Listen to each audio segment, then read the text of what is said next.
How Basketball Saved My Life is sponsored by the Hall at the Rail House, Norman's premier event space in the heart of downtown.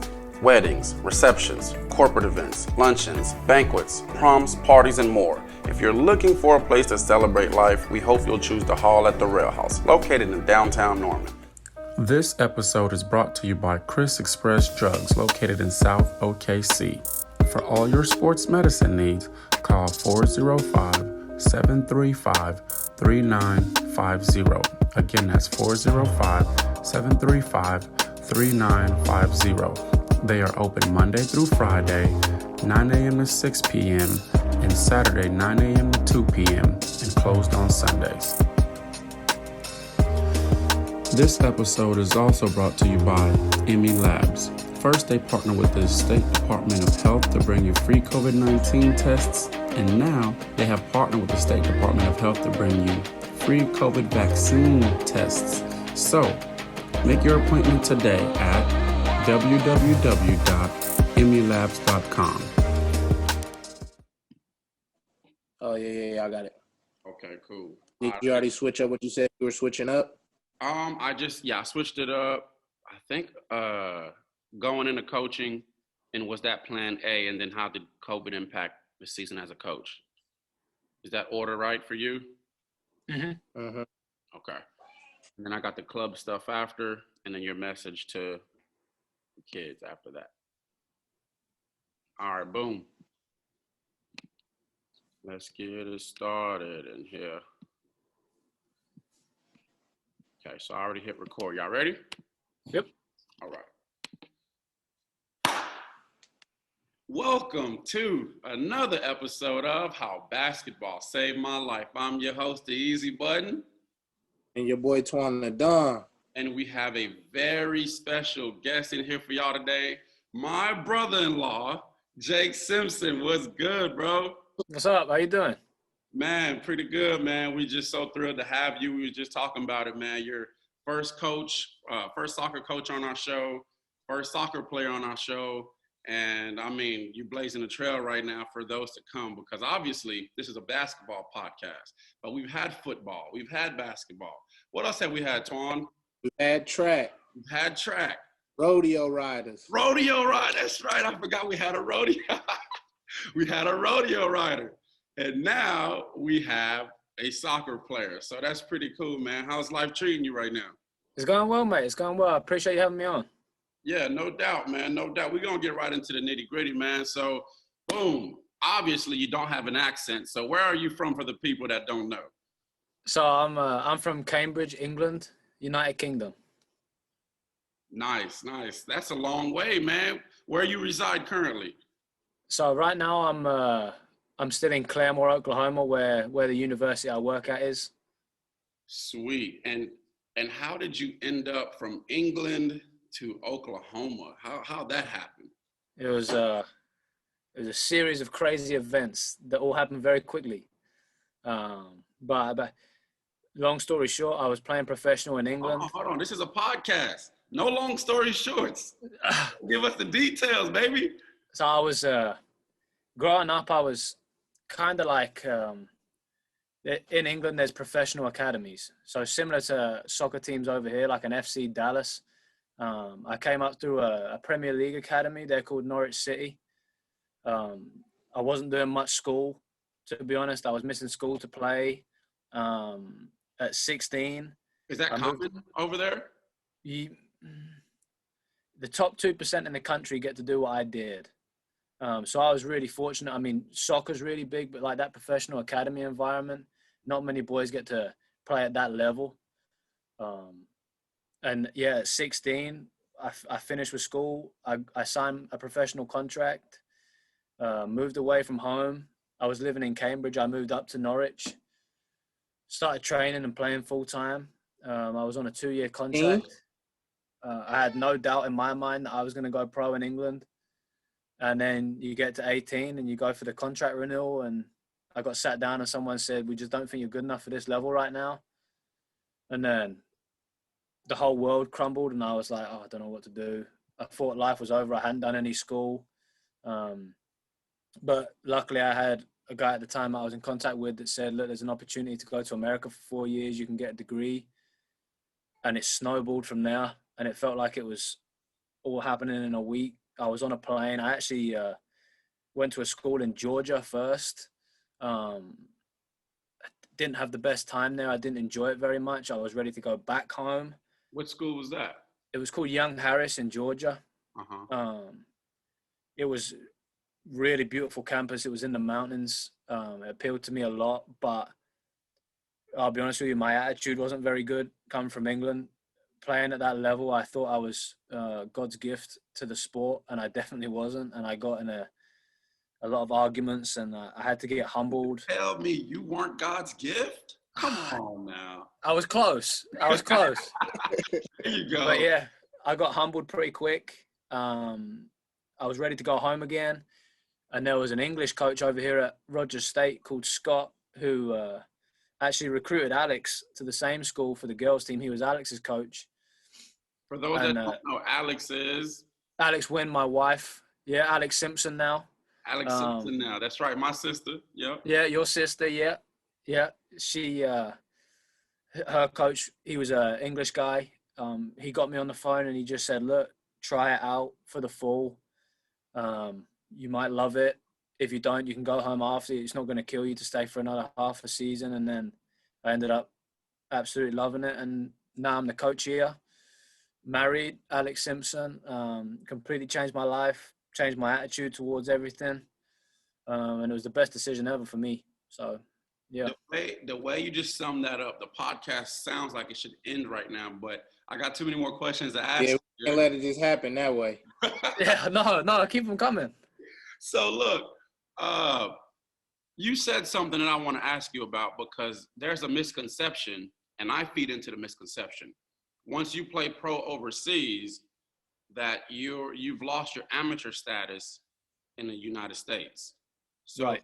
Can you speak to that? So in England, this professional contract I was on, it wasn't like the professional contract where you're making millions of playing on TV. It's called a youth professional contract. So it's for all the boys from 16 to 18.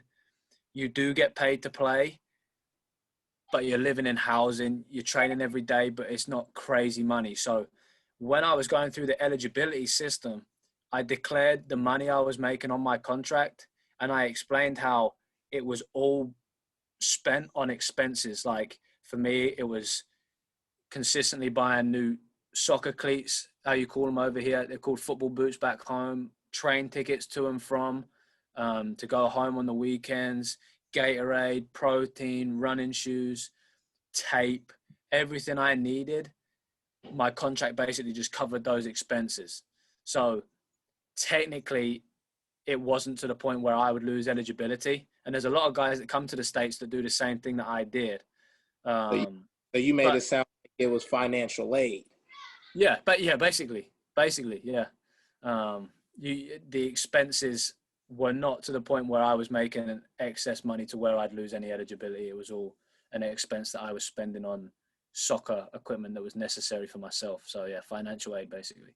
I mean, they do the same thing here, but you know how you hear, professional. Yeah. And as soon as you said that, and that's what came to mind was, what about amateur status and things like that? So that's pretty. And I do think being from England and internationally, I do think you get away with a little bit more because over here, the word profession, and they don't really understand that system as well, especially for a sport like soccer that's the only sport in England that everyone cares about. And over here, it's not the most popular. So it's kind of like, it's not as deeply looked into as it would be if it were a basketball player or if it were an American football player or if it were a baseball player. Those bigger sports, I think it kind of gets slipped under the rug a couple of times because it's not the most popular of sports out here. Right. Okay. Well, still, I mean, you hit it on the money, Twan. That's basically financial aid. So I'm glad that did not hinder you. So with England being so soccer dominant, is it safe to say soccer was your first sport and first love? Yeah. I mean, still to this day, it's family and football for me. Football. It's I gotta call it football. sorry, yeah. Played a Family and little football. football himself. I don't know why he act like he don't call it football himself. Yeah, Yeah, just a little bit. I dabbled a little bit. I'm from Haiti, so soccer is our first sport in Haiti as well. right. Only sport for real, but Yeah, okay. yeah. I'm growing up. It was. I don't. It sounds kind of cheesy, but I just feel like I was born fairly good at it. I mean, I remember playing as a kid. I didn't do much more than anyone else, but I just knew where to be. I knew what to do. I scored a lot of goals as a kid coming up. At the age of 12 is when I got taken into that sort of professional environment. I was playing at Norwich, U12, U13, U14, U15, U16. Then at U16, like I said, that contract came along. And it was kind of like, I had no doubt that football was going to be what I was going to do. Like it was, I didn't even try at some points. It just felt like I was being dragged on this journey where football was the only thing. And then I get brought out here, and I mean, football's still the only thing. I played football all 5 years, and I appreciate I was getting a degree as well, but I didn't come here for the degree. I came here to play. The degree was a real good. Everyone needs to understand that education is important. I've got a degree now to fall back on. I mean, one injury, as I'm sure you know, a lot of people that have had them horror injuries, they can't play anymore. He's had one. I've had one. What's your degree in?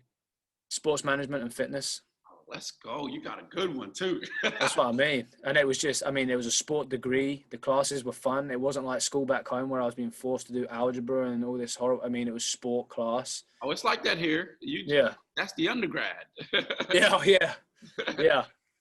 And then, graduated, and it's still football because I graduated and walked straight into this coaching job, and the world is still revolving around football. But it doesn't feel like a job because I'm getting to just focus on football still. And it's all I want to do for sure. And it's second nature to you. You like you said, you grew up, you were born, you felt like it just came easy to you. That's not cheesy. You're talking to people who understand just the love. Like him and I were training earlier today. We were in the gym. We were doing basketball training. He looked at me and I looked at him. He said, I could do this all day. And I'm just like, yeah, bro, like this is what it's about, man. And it sounds like you're in that atmosphere right now. So quick question. After you did your 4 years at the college, you didn't think about going back pro again? So that's actually an interesting story. I had a really good year, my senior year. And I was the first All-American ever at the college. I broke all the school records. Hold on now. I was reading your I was reading your awards. I had to stop reading. They were so much. It was a good year. It was a great year. Coaches, All-American, coach's choice. It went on, and I'm probably gonna post it during when I release this episode. Just the list of right in the top corner or something. How extensive it was. It was crazy. But go ahead. You had a good year. It was a good year for myself and the team. But as an individual, I got a lot of accolades, and then I was expected to go on a trial, but then COVID hit. A trial meaning a professional trial here in America with FC Tulsa. They're a USL team, right down the road, 25 minutes from the college. So COVID hit, and their season got cancelled like everyone else's. So luckily for me, I was already in the job as the coach. So I was still in football. None of the boys were on campus. They had all got sent back to their respective homes or countries. So I was still in the soccer job, but like for everyone, the whole world stopped. I mean, I had nothing to do. It was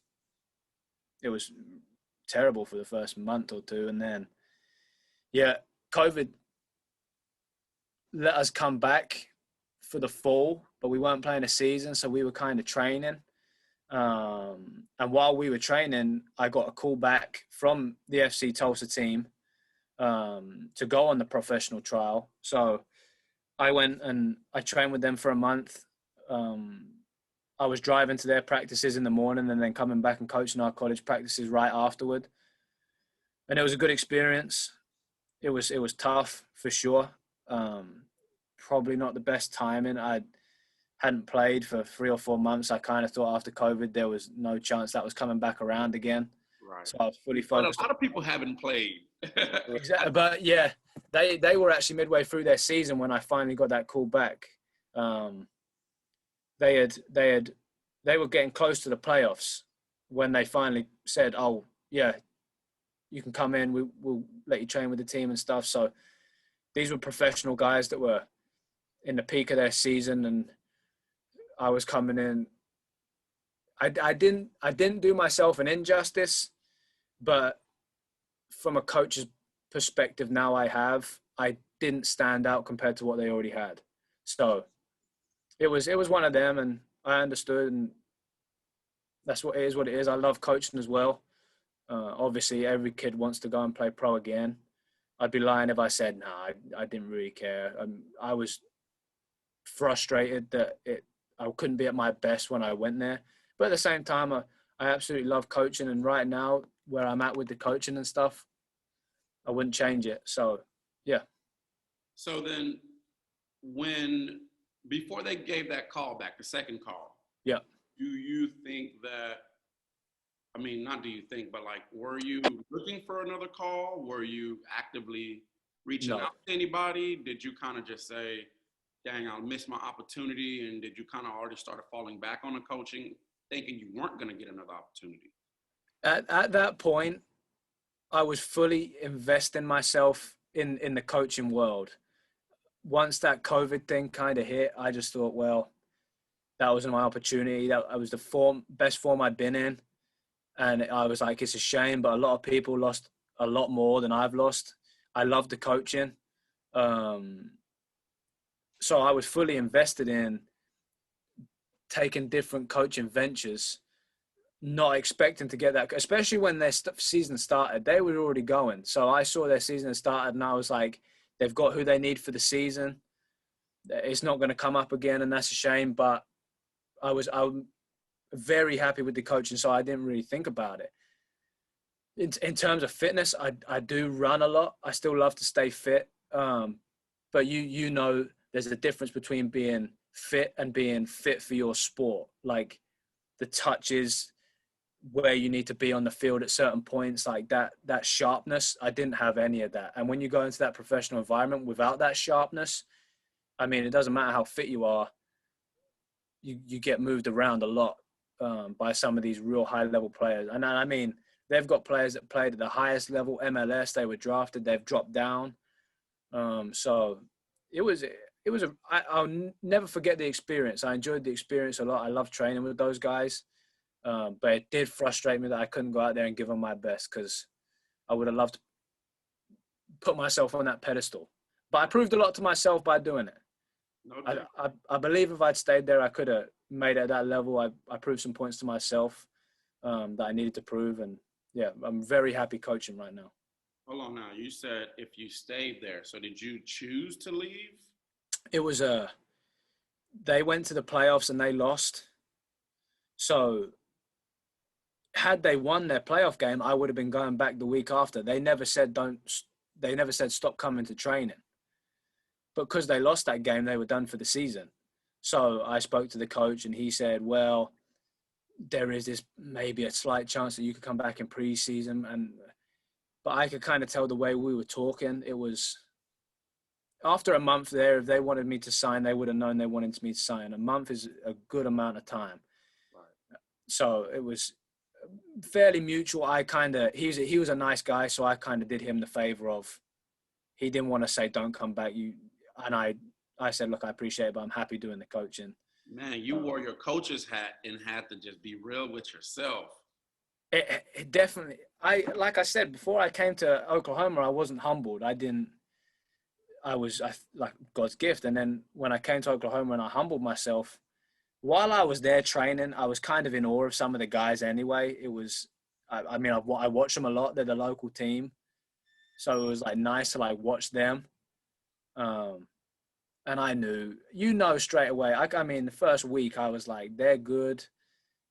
I wasn't out of place, but I also wasn't taking it by storm. Like, if you're going to get in the team, you need, Right. and it was one of those things. And I was humble, and I understood. It was a lot of gas money to keep driving there and then driving back and coaching the college practice. And it was like, I don't think they're going to take me on. I wouldn't take me on because I'm not doing anything that they already don't have.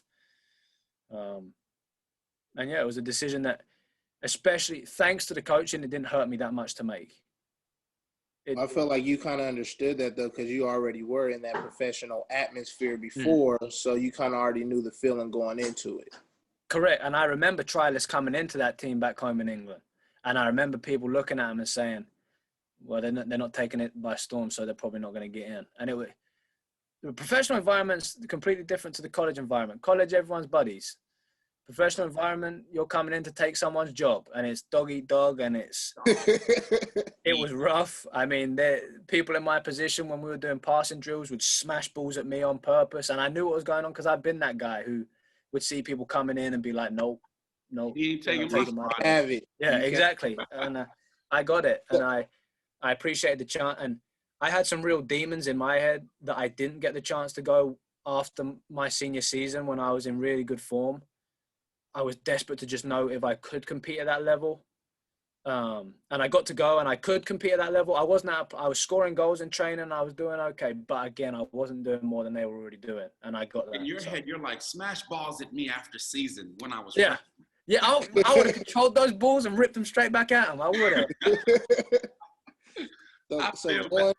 I know you don't want me to feel bad for you, man, but I feel bad for you because I had a similar situation with basketball where I spent a month and a half or two in Puerto Rico during training camp. Every time I tell the story, the time gets longer and longer. Honestly, I don't even remember how long I was in Puerto Rico because it was like I did nothing. I did basketball twice a day for practice. It was Cangrejeros de Santurce in Puerto Rico. And the guys would go to the beach. I wouldn't go to the beach because I was so stressed out that my wife was back home with my pretty much, infant toddler. He's not a toddler yet. He was probably like 6 months. He's back home with my kid, and I had to pay my way. My mom had to pay my way to Puerto Rico, buy my rental car, buy my hotel. And after the first week, they picked all that up. But from the moment I got off the plane in Puerto Rico, it was business. And so I'm there, they pick up my stuff. I'm like, okay, that must mean they want me, And then training camp ends and they had the Puerto Rican draft, and they draft a Division I guard out of Oregon. And not only did they send me back home, I had to pay for that too. And so that level is cutthroat. Cutthroat. A business. Jake, dude, I had a translator, and so they told me anytime I didn't dunk it, I was going home. Anytime I didn't bring it that day, I didn't compete, I was going home. Right. And so I had a translator, and I remember getting a steal at half court, and I'm going to go lay the ball up at half court, and the coach, he was actually the FIBA national Puerto Rican coach on the FIBA level, coaching for this club. And so he yells something in Spanish, blah, blah, blah, blah, blah. And then the translator says, you better dunk it. So I had to turn it over and dunk it mid-stride in the air. And it was that kind of pressure that I was under, man. And so, I kind of, understand what that's like, and then, but unlike you, I didn't have my eyes set on anything else. Mm-hmm. And so, maybe the writing was on the wall that they wasn't going to keep me. I didn't have anything else lined up. It was this or bust, bro. And so just, man, I was doing college online at the time, but I was nowhere near about to be done. So that wasn't even a fallback option. You know what I'm saying? Right. So it's cool that you said that though, because it seemed like you were just ready to move on with life. So in being ready to move on with life, how do you use that experience to impact your players now? Do you recount this experience with them and from using my coach's hat and realizing that this just wasn't going to work out for me? The experience of being a coach now is interesting because my players are players that I also played with. I walked straight into this. Gosh. I walked straight into this job after I was one of 3 that graduated. So every player I'm coaching right now, I've played with. So you went from being the cool guy to the mean uncle. And to be honest with you, I think the reason I had so much success that season was because I was already starting to separate myself from the college life. I mean, college life is crazy. If you're living that life, you're not going to excel at sports as much. Right. And I had already made some big decisions in terms of, look, it's your last year. You need to really knuckle down. You need to do this. You need to do that. So in other words, I'm going to say it for you because you don't want to say it. Y'all aren't my equal. Yeah. Let's separate myself, and it lent itself to the opportunity that came with coaching. Exactly. And I was the captain, so I was already slightly the bad guy. I was getting on to people. You can't be doing this. We've got a game tomorrow. Like, pull you. Come on, do this, do that. Right. So I believe we've got a really good group of guys, and I had their respect as a player. So the transition wasn't bad. The first day of training, I was nervous. And I kind of sat everyone down and said, look, if you were in my shoes and you had this opportunity, how would you want me to treat you? Just try and treat me the same way. And all the boys are great. They really respected it. And then over the course of a few months, the separation between coach and player came very obvious. And now it's really, really good. The respect levels are there. But yeah, with my coach's hat on, it's nice because I can tell guys this isn't going to fly if you want to go to the next level. I've seen it in 2 countries. You want to pull this, they're getting rid of you straight away. It's dog eat dog. You can't handle him shouting at you. Well, how are you going to handle it when a pro coach is shouting at you? You have to have thicker skin. You have to be mentally tougher. I can use a lot of things I've now experienced to my advantage when coaching because they understand that I have experienced it and I'm not telling them any lies. Like if they want to get to that next level, and we have some guys that are capable, they have to understand certain things. And the experiences I've been through definitely helped me as a coach for sure. Torn, I'm thinking about your favorite question. You ain't gonna remember what it is, but your favorite question. How different is it when you see a player that played and became a coach versus a coach that never played and became a coach? We see it in basketball, so I got to get to soccer. All the time. Yes, sir. Talk to me, Jake. It's funny you say that. I actually had this very same conversation with the head coach here recently. I feel like it's a respect thing, and I know it shouldn't be. But growing up at the level I was playing at, every coach I played for had a professional background. They could draw on those experiences. They'd been in the heat of a moment in games where things had to happen. They understood that feeling in games when things are going right and when things are going wrong because they've experienced it themselves at the highest level. I feel like coaches that haven't been in that fire, when the fire comes, you can read every single book in the world, but there's a feeling that comes with it that you need to understand. And I feel like they don't quite have that. And I feel like the higher level you've played at, that's the hotter the fire's been. So the more respect you get and the more you understand that. I like that. So, Hey, that's the first time we've got an answer like that. Right. An in-depth answer about it. Thank you, soccer. Thank you, soccer. Love the soccer. Let's go soccer. On the money, though, like, for real, like, all the books are great. You know what I'm saying? And even relationship building, obviously, you know, that's a really huge part of coaching. You can be able to build the best relationships. But like you said, the higher the level, the hotter the fire, bro. Mm-hmm. And, you know, you can't read a book to know down 2 in the playoffs. No. I'm talking basketball now. Down 2 in the playoffs. What am I going to do here where my best player is not playing good, but he's my best player? Mm-hmm. Versus this guy's playing good, but he's never been in this situation before. Yeah. And where do I go? Who do I give the ball to? Who do I want to, who do I run the play to? Right. And I'm going to my best player who, though he's not having a good game, he's been in that situation before, because my playing experiences lends to that. You know, I've had bad games and hit game altering shots and things like that. And Right. so, you know, logically, it doesn't make sense in my mind to do that. I would go to the guy who's having a better game. Right. But situations are real, you know, like fear of the moment is real, you know? So. And without, like, it's the same. The analogy that question was a good one, because we did recently speak about it. And the analogy the head coach used it was a personal training one. And he kind of said, look, if you're talking to two personal trainers and you've got one stood there and he's healthy and he's jacked and he's been through it, and then the other one stood there and he's not jacked, but he has all the books. I mean, who are you going to trust to get you in the best shape? The guy that's done it himself and is clearly living that lifestyle, or the guy that has a huge wealth of knowledge on it but doesn't know how it feels to actually do it? That's a huge deal. What about if it was flipped, though? What about if the guy who's done it before kind of let his body go, right? And he still feel like he hasn't felt that fire for too long. The jack guy felt that fire.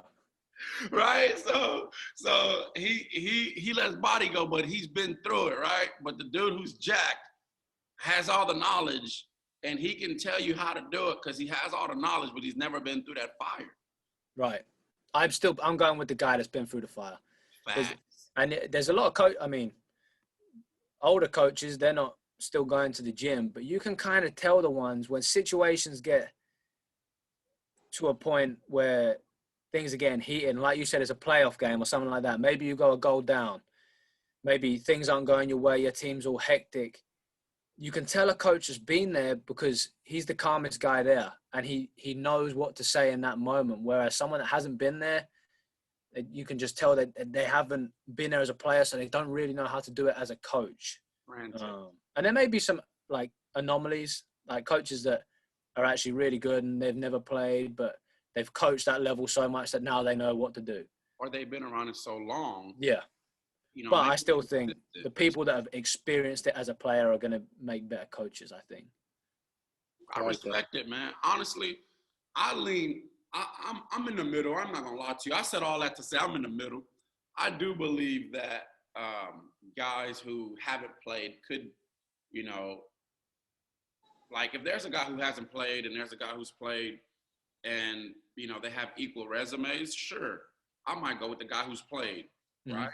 But, you know, we know coaches in the NBA, Spoelstra and I think Vogel, LA Lakers coach and the Miami Heat coach, the two that come off the top of my head, that I don't think played, Twan. You can correct me if I'm wrong, but they're excellent coaches. And so I'm kind of in the middle just because I know you can be around, like, for example, Eric Spoelstra.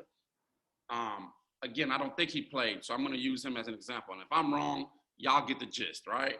He was in the film room for a long time before actually getting to be on the bench with the coaches. So I'm thinking, and I think Vogel was the same actually. And so I'm thinking like, man, what kind of, and I think he had to break down the film for the team and things like that for like years, like 10 years plus. I'm like, what kind of studying? Like that's next level study. That's not just reading a book. That's seeing it unfold over and over and over. And obviously then you're getting to be in the heat of the moment or in the trenches with the coaches as they're dissecting what happened.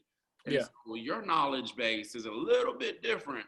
You know what I'm saying? So I'm kind of in the middle, but like you said, it's an anomaly. Like that doesn't happen often, you know, but just knowing like that he said though, it comes with the experience, how long they've been around the game to learn those situations, to learn. So like, I mean, I could give it to you that way. If he's been around the game a long time to go through the fire of not knowing to find out, then yeah, I'll say a player coach that hasn't played. But when you coming right off the bat, this your first year, this your second year, this your third year, I think I'm going to go with that coach that's been in the mix because he's going to be able to tell me right then and there. I ain't got time to wait a couple years for you. True.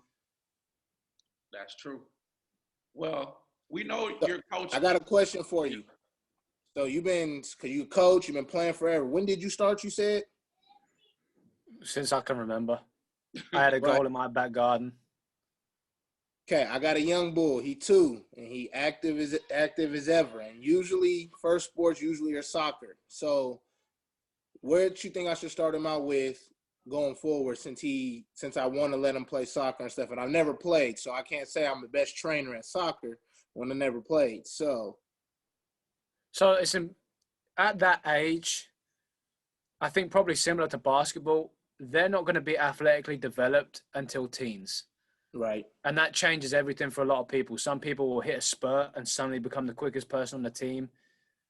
It's important at that age to build a technical base. So I guess in basketball, that would be learn how to change direction quickly with the ball, crossovers, whatever. In soccer, it's like dribbling with the ball, being able to keep the ball close to your body, passing with the inside of your foot, turning in different situations, building that technical base so that once the athleticism hits, you're already so technically good that it just adds to your game.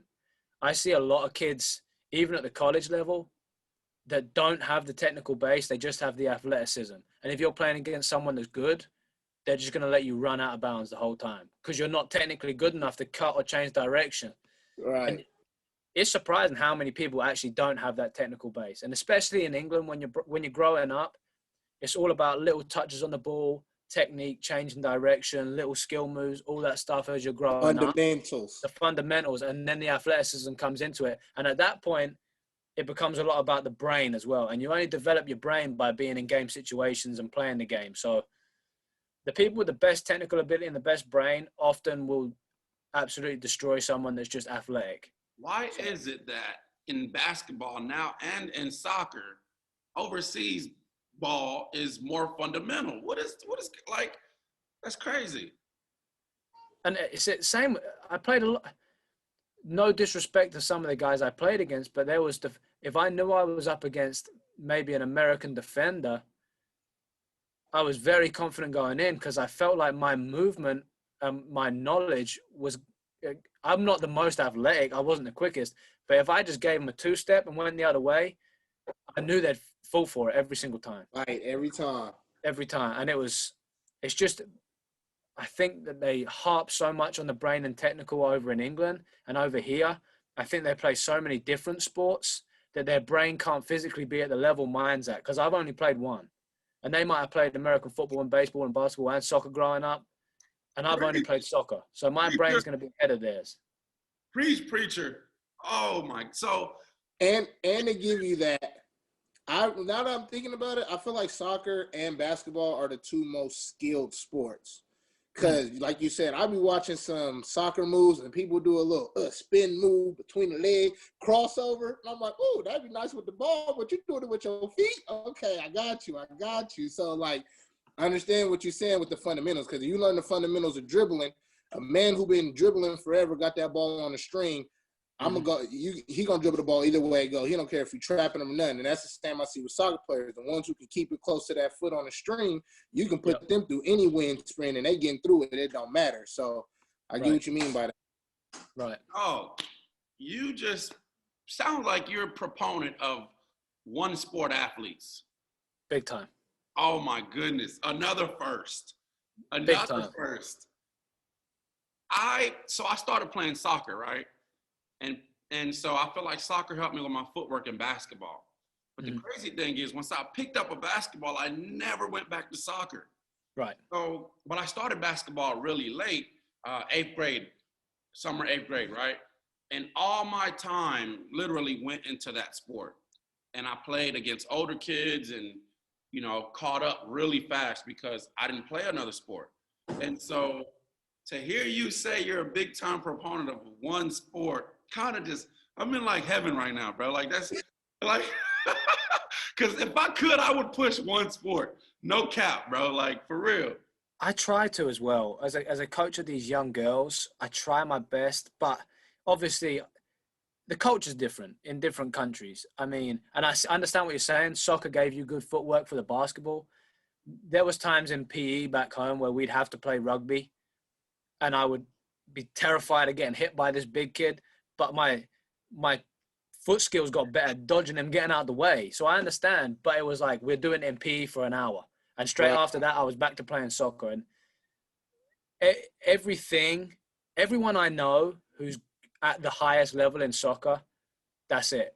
It was never, oh, I've got these two that I need to pick between to go to college. Like some of these kids play football and soccer and they're trying to pick one to go. I feel like if you're dedicating half your time to both, then the kid that's dedicating all of his time to one is going to beat you 10 times out of 10 because it's all he knows. I mean, jack of all trades, master of none. So I'm a big proponent for one sport. But see, for me, it was kind of hard because, like you said, with he laughing because I was a dual sport athlete and I was really good in both. But like you said, for soccer, it just came easy for you. You didn't feel like you had to work as hard as you felt like you probably could have to be better. That's how I felt for basketball. It just came to me. It was something I loved to do. It was just there. It didn't matter what I was doing. It came easy. But then as soon as I put them cleats on and wanted to catch a ball, it came just as easy. I had to probably put in more work on the football field because, you know, I got to get bigger. I don't want to just get broken up. But it came easy with both. But I felt like they both helped me in both ways. So it's like I get playing one sport, and I know if I played basketball, I don't know if I would have got as better or anything because, I mean, I felt like I was really good. If it wasn't for an injury, I felt like my ceiling still was growing. So it's just, I mean, so it's kind of hard for me to preach it both ways also. Understandable. So maybe what it is, because I'm dissecting what we're talking about, and like soccer needs a lot of skill. Football, you know, is one of the sports that American football with the hands. I like it. I've been watching it. I watch the NFL. It's one of those sports I feel like, and it's no disrespect to football players. It's athleticism. It's one of those sports I feel like is probably one of the least skilled outside of the quarterback position and maybe a couple others. I'm not going to start lying about the positions because I don't know. But I feel like you can play another sport because there are plenty of football players that played other sports and reached their ceiling and maxed out in football, and now they're making good money. But I don't quite hear it the other way around. Right. A bunch of other players that were just the truth in this, but became a great soccer player, or they were awesome at this and became a Hall of Fame basketball player. So it's probably just a sport like basketball, soccer, and I'm going to throw tennis in there. I feel like tennis requires a ton of skill, bro. Ton of work. I tried to hit a ball before. First of all, I didn't know the racket could hurt when you hit a tennis ball. Like, it shook in my hand. I was like, bro, this is different. So y'all play baseball then. No, I tried to catch a ball with a glove before and hit me square in my palm, a baseball, and my hand was red and it hurt for the rest of the week. So yeah, like, you know what I'm saying? But to the point that I'm trying to make is, like, maybe it's just the sport that you're choosing. Because like you said, soccer, you probably can't, you know, get all the way to the top if you're dividing your time. But football, you could probably get all the way to the top if you divide your time, because working on footwork helps you get better in football. Yeah.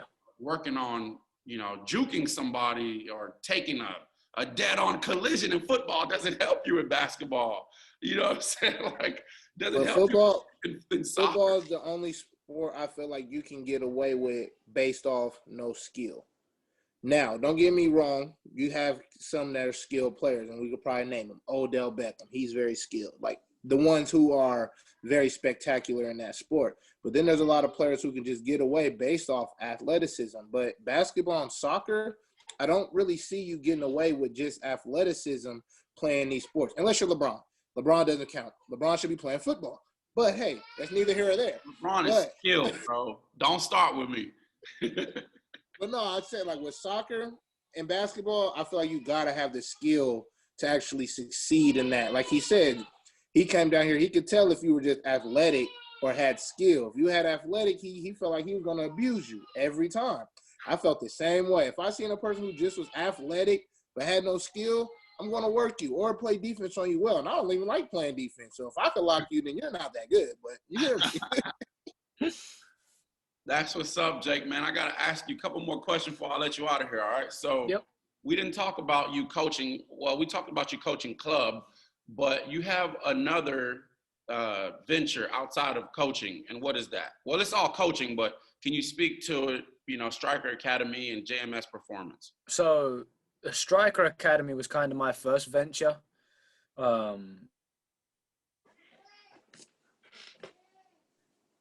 They kind of asked me what I wanted to do with coaching, and my favorite thing in the world is to score goals. I mean, as a player, that was my job. It's the best feeling in the world. So I was like, I kind of just want to run something where kids just can come out and learn goal scoring techniques. So my first thing was kind of running a few clinics here and there. I'm still doing them outside of the season. I'll run a few more because I enjoy it a lot, where we just come out in 2 groups for an hour. The groups can be whatever size, whoever wants to come, different ages, and it's just scoring goals, skill moves, scoring goals, 1v1s, different types of headers, volleys, all these different things. So that was my first thing. And then I realized that there was a lot of people that love training in a team environment, but they also like doing stuff on a one-to-one basis, similar to you and Max. So I shout out to Max, baby. Shout out Max Win. Yes, sir. Huge. So yeah, I decided I'm going to make my own business called JMS Performance, where I specifically meet anyone that wants to work on something one-to-one, and I do my best to teach them. And turns out there was a lot more people than I expected. So in season, I struggle. I do the most dedicated kids, I'd say, the ones that really, really want to be there, that want to work, that I see want to be at the next level. Because not all kids have that fire. Some of them want to be there. Some of them are half and half in, half out. Don't want to put in the work. Some of them, their parents are making them do it. Yeah, exactly. And then there's the ones that I coach in season, and they want to be there, and they're desperate to make it to the next level, and they've always got they get good at one thing, and they're like, okay, now let's do this because I need to get better at this. Right. But then in the summers and stuff, I'll coach whoever wants to be coached, and that's normally when business is really good. And yeah, again, it's doing what I love doing. I'm young enough to where I'm still joining in these sessions as well. So I'm getting something out of it. If we're doing a passing drill, I'm in with them, pushing them, doing all this stuff. If we're doing shooting, I'll demonstrate and I'll keep doing it. So yeah, it's not the same as college. College is definitely my passion of coaching. I love the film and figuring out where weaknesses are and training as a team in a high level environment. But the individual coaching and the striker stuff is, again, a passion of mine that I really enjoy. And I just love helping people get better at what I love doing. So, yeah, it's fun. Man, it's something about that, man. It's so fulfilling. It's so fulfilling. And I remember telling Twan, I was just like, man, like I have 2 boys now that I've trained. One is a junior in college. The other one's about to sign and go to college for the first time. And so I've been doing it long enough now. I finally have kids reaching that next level.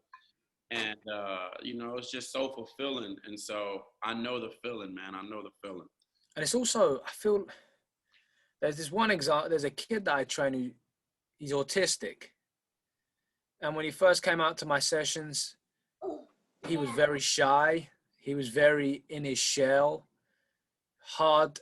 I like to make jokes and make him feel comfortable and get loose. And it's not like a train environment where I'm going to shout at him or scream at him. I just want him to have fun and get better having fun. And this kid now, he's still unbelievable work rate. He's completely different. And his mum will send me texts saying, thank you so much for helping our son. His confidence level's through the roof.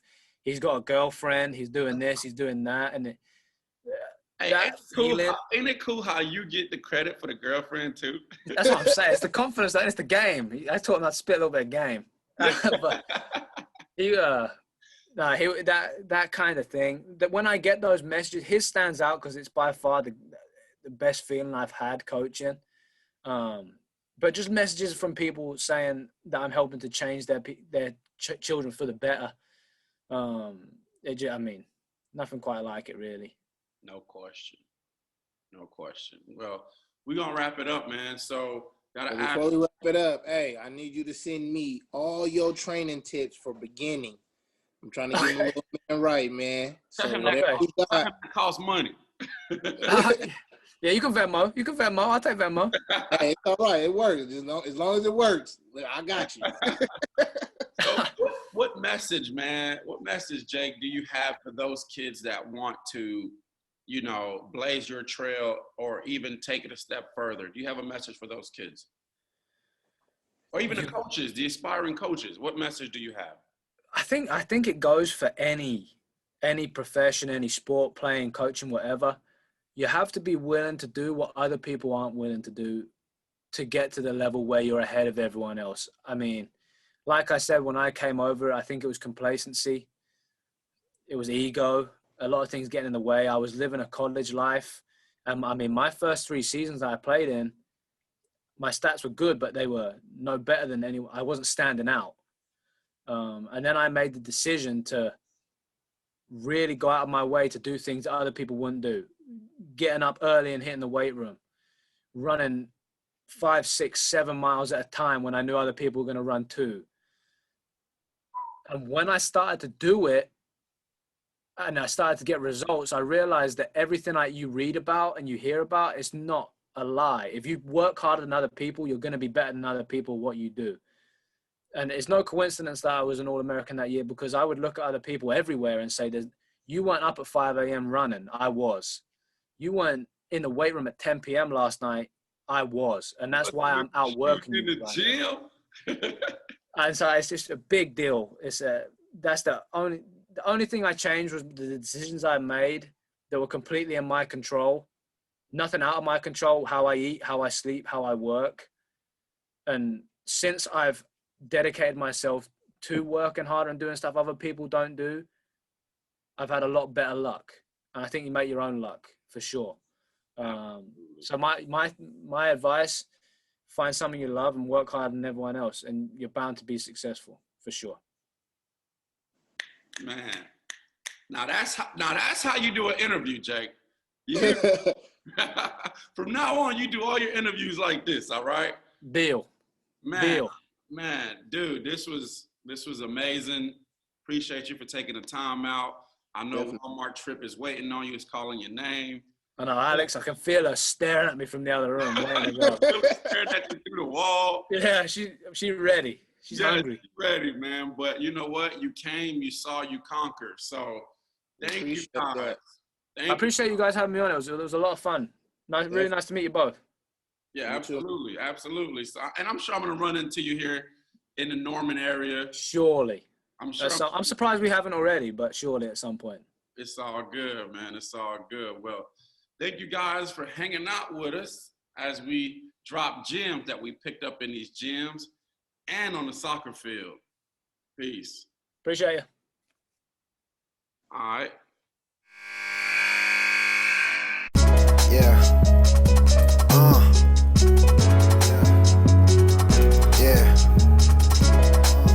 Sound good, don't it? Check. Look. Okay. Yeah.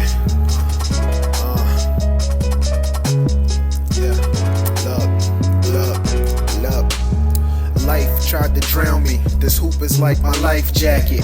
This ice in my veins is something Titanic. Lockdown defense kept me out the center for detention. Divine intervention passes over to my center.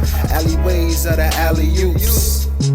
Some got no looks and passed away when somebody shoot. Back in court duo, but nobody hoops. The wrists follow through in the cuffs, got a loop. Pick a book up, picked up and get booked.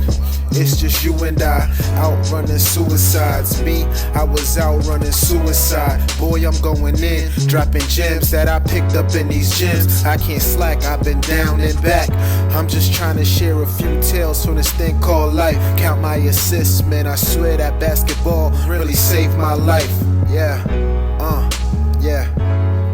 I swear it saved my life. Let's go.